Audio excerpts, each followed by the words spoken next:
really need to elevate yourself, start understanding about the client that you're trying to engage with. But for any budding wealth managers, today a lot of youngsters are wanting to take up these careers.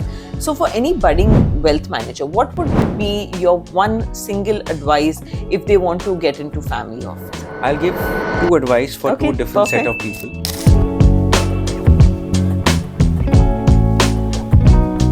Hello, everyone. I welcome you to a brand new series called The All Talks. It is your gateway to the future of wealth management. It is here that we will bring you candid conversations with some of the most influential voices who are shaping the world of wealth management today. This platform has been designed to bring to you emerging opportunities and real world insights into the ever evolving world of wealth management and family offices. And today I'm so happy and proud to have with us Munish Randev, founder and CEO, Servin Family Offices, who's been a pioneer in this space. And Munish brings with him a wealth of knowledge and expertise on the evolving world of wealth management and family offices. And today he will share with us the different transitions that one can have from being a wealth manager to moving to a family office setup. So, thank you so much, Munish, for being with us today. It's such a pleasure to have you with us. Thank you so much for allowing me to be part of this platform. Thank you so much, Anita. So, Munish, according to you, what would your advice be to an aspiring wealth manager who would like to transition to family office? Good. And we want more people to transition. Yes. Uh, just to give you an idea, right? When you are a wealth manager, things are set up a bit differently, right? So let's segregate the salespeople from the investment people, right? Uh, the sales side, usually you engage with the client using products, themes happening in the market, something new in the market. That's your way of engaging, right? Each client does work with multiple wealth managers, so depending on what products you have, the engagement will happen, not happen. When you shift to a multifamily office or a family office advisor, there is no product sale, right? So you don't have any engagement on a product basis. You really need to elevate yourself, start understanding about the client that you're trying to engage with, their challenges, their problems, what solutions they are looking for. So it's a complete mindset change from selling a product or a group of products, selling an idea, to literally understanding the client, understanding what is affecting them, what solutions they're looking for, right? So it's a kind of a 180-degree shift from them. It's not easy, because on the sales side, on wealth management, you're also living in an ecosystem which is very uh, glamorous as well, about events, major events, golf here, Wimbledon there, and all that kind of stuff. A lot of annual events, quarterly events, which happen. So that's a complete different lifestyle. On the family office advisor side, since you're not selling a product or you're not doing any sale or a pitch for a product, things are a bit different. So I think that mindset change needs to happen at the salesperson. Also, very importantly, family office people, family office clients expect experienced people to come on board. So for a relatively lesser experienced people, it will be a grind once the client starts taking you seriously a bit. That's a bit of a challenge as well, because you have nothing to sell to the client, right? It's just you and your expertise and your advice. So that's one challenge on the sales side. I think on the investment side, the challenges are surmountable, but very clear. You're going from a sell side job to a buy side job. So in the sell side, typically, you're doing packaging of products, and these products which are packaged from different asset classes and mutual funds, PMS. Now AIFs have done raw structuring. Now newer categories are opening up, but that's packaging happening. So if you're being on the client side, or think like like a single family office, a client, you have to be the person who unpackages it all. So reveals layers after layers after layers. And this is something which is again a mindset change. Yes, the wealth managers who package products understand what is behind the product. Correct. For example, an investment banker packaging a deal understands the nuances of the company very well, but they're using it in a very different way. But when you go on the other side, you have to unravel those hidden messages in different numbers and commentaries for a deal or a product. So I think that's the biggest change which happens. Very importantly, the depth of experience that you get, the depth of expertise you need to have is very detailed.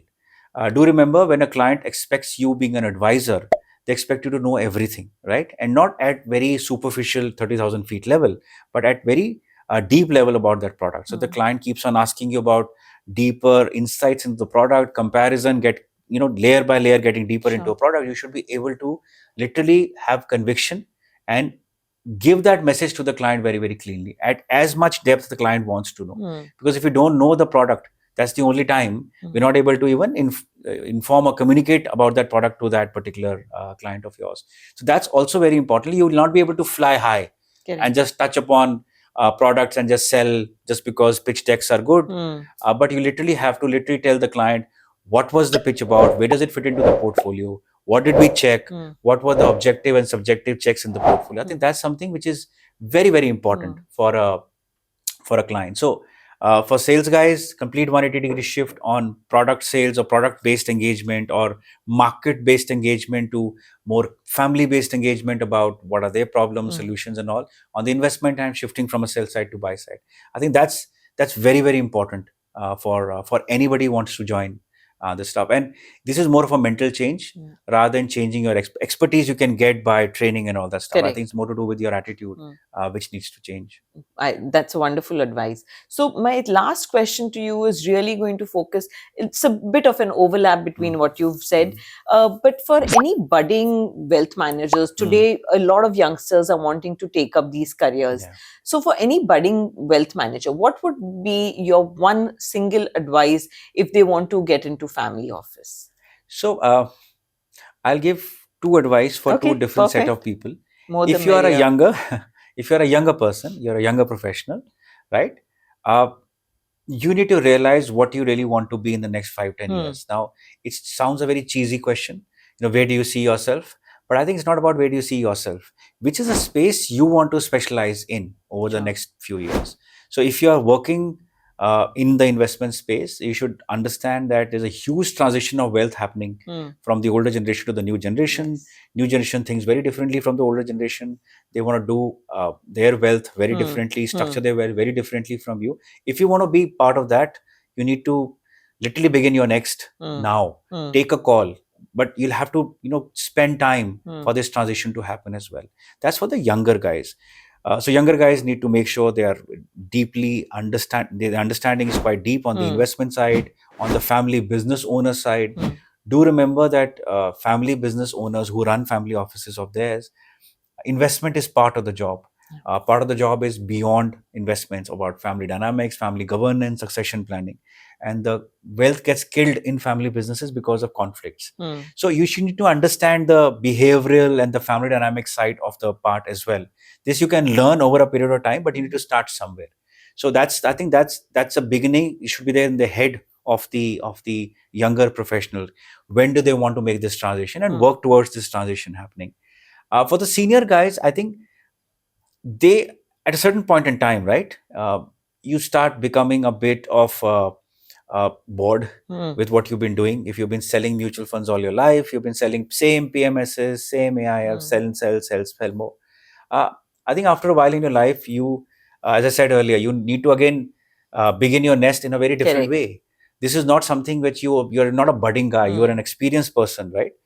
You may have a lot of experience in products, in understanding clients, but when you're changing to a family office space, you need to understand that the change will be a bit hard, especially for the senior guy, right? I'm not talking about the salaries and all this kind of stuff, right? The agenda of the businesses you're moving from and the business you're moving to is very different. Moving from, you sell, get incentives, earn money, buy a Porsche, simple. But in the family office space, your client gives you a retainer fee. You cannot just sell a product and just double your fees in a year. You need to get new clients. And as I said, the client's cycle, the sales cycle is 6 months to 1 year. So when you're beginning your next, as far as senior guy is concerned, you need to really understand, okay, this is something I really want to do for the second half of my career, or maybe the 1/3 of my career which is left. You're a senior person. You need to really understand what will change in my life. Things will happen. Also, I'm really surprised sometimes. I meet very senior people, but their knowledge about products, especially a bit more complex products, is not very much. It's not there, right? So they need to also start relearning, right? And there's never a good time to relearn at all points of time. every day in my career or my team's career, we're getting something new to learn with each family, and that's the joy of working with multiple families, right? Absolutely. So I think for the senior guy to start transitioning to a new phase in their lives, they need to really make a plan about what will change. From a sales side, you're becoming more of a partner to the family. Yes, your so-called CTCs might change, Mm. but if you are able to shift your clients from the wealth mindset to the advisory mindset, then these are all retainer based clients, so it will be more of a trail income that you're building for your Mm. part of your Mm. career, for your business as well. Also, for the beginning of these new professionals shifting into family office, the one more challenge is that they've been pitching something to their clients for the last 20 years, 25 years. It's the way they have been talking about product, market, right? When you shift to a family office, things change. Now, sometimes you can't go back to the same client and say, you know what I was telling you for 25 years was wrong, right? You need to be planning your portfolio. Don't hurry, don't churn. You don't need a new product unless there's a 3-year track record. Sometimes, your pitch starts changing. So it's also something which will be very uncomfortable for you. So you need to start understanding of what you will be capable of when you're going back to your old clients as well. So that's the change they need to see in their part of it. Not easy, but if they really want to spend a half of their career or 1/3 of their career in literally doing the right thing for your client, that transition is necessary for them. That's been wonderful. Thank you, Munish.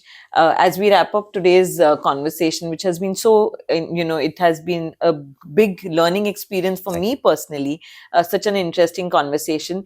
I'd like to thank you for your expertise and the sharing your insights with us today on how the family office business is evolving at such a fast pace, and particularly your perspectives on how family office and wealth management business has become so holistic and so client centered. I think that has truly been quite insightful for us, and I hope you've enjoyed this conversation. I hope this added a lot of value to those who've been wanting to take this up in their careers. Do remember that the entire journey of wealth management is an ever evolving process. So begin your next with a lot of confidence and foresight. And until the next time that we meet again, do take care of yourself and keep learning.